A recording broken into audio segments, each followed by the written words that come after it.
In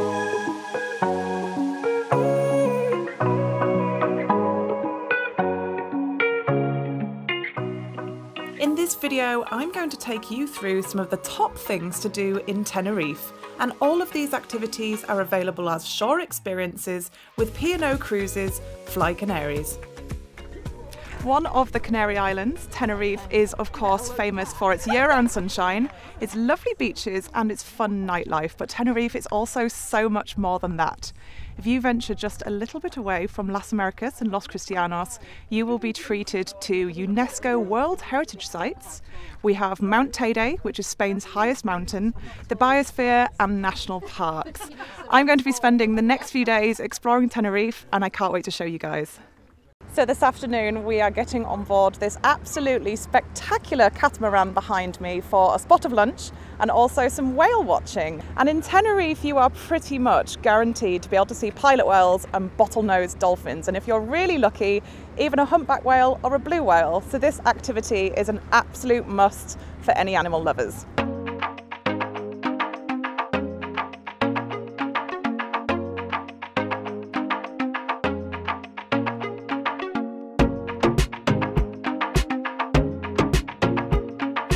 We have just seen our first pilot whales as promised, which was absolutely amazing. They usually travel in pods and we did see maybe 6 or 7 coming quite close to the boat.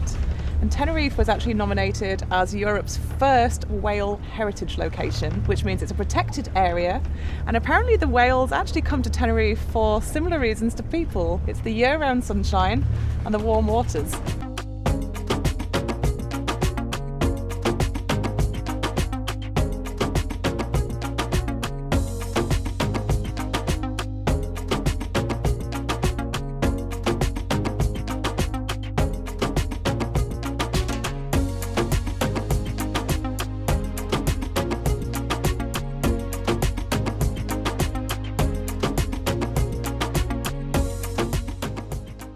Come to look around the beautiful Casa Abaco, which is an incredible example of 18th century opulence.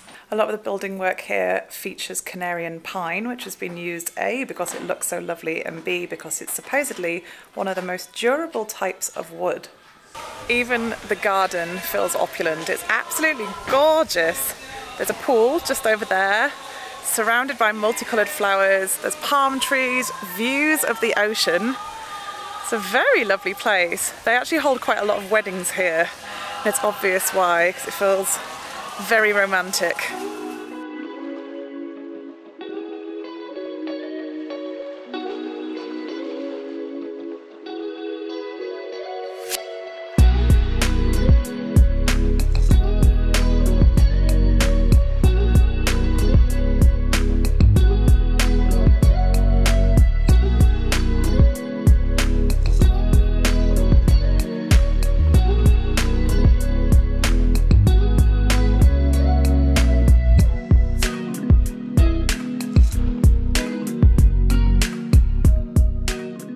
Now, for obvious reasons, Tenerife is a fantastic place to come and do some water sports, and all along the coast you'll find people kite surfing, and like we're doing today, sea kayaking.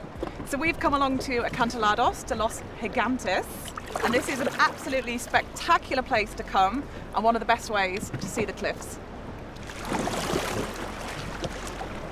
Obviously, with how steep the cliffs are, it's very difficult to actually come and see how beautiful they are unless you come by boat. So we've got a few sailboats behind us, which looks absolutely glorious, and we're having such a fun time kayaking here.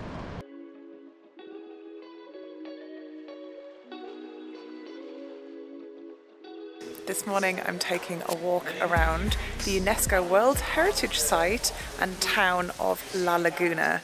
And this is the former capital of Tenerife, and its layout is actually the inspiration for lots of other cities around the world, including Montevideo and Cartagena, which is also another city that I absolutely love. So most of the buildings here were actually constructed in the 15th century, and it's just as pretty at ground level as it is up in the air because there's a lot of sash windows and balconies which are made from Canarian pine, which is now very rare as it's not allowed to be chopped down anymore, it's protected, but it does look very, very pretty around the town.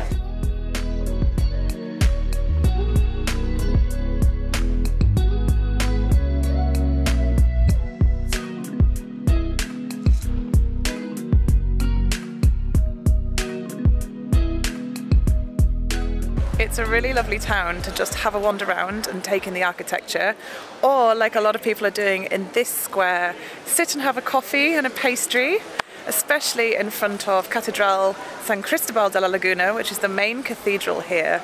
And the streets really do remind me of Cartagena or Montevideo. It has quite a South American feel to it actually, although of course if this was the original, I should be saying that Cartagena has a La Laguna feel to it.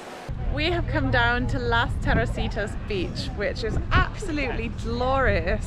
We've got a couple of plans here. First of all, we're going to be doing some beach yoga, and then we're going to be having a couple of mojitos. And there's an interesting fact about the sand here. It was actually all imported from the Sahara.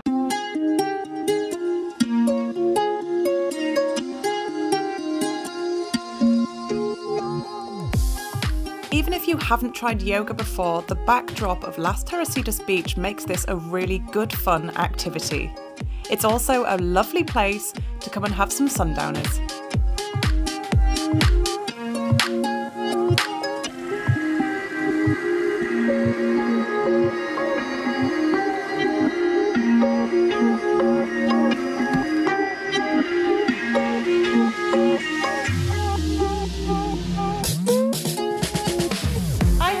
El Calderito de la Abuela, where I'm going to be having lunch and also doing a cooking class with Fabian and Mario, who are two brothers, and they're going to be teaching me how to make mojo verde, which is a type of salsa using lots of different herbs, garlic and olive oil. And I've been told that every family has its own special recipe, and I'm very hungry, so I can't wait to get going.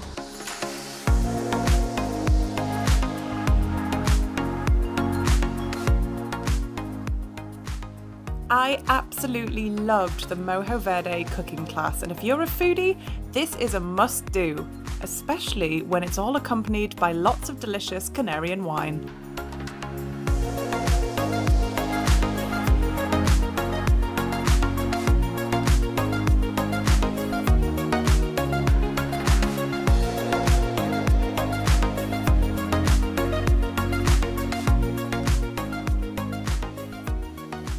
So Canarian food actually has a lot of different influences, from South American to all across Europe. And there's a big focus on fresh ingredients and local seafood, which is definitely fine by me.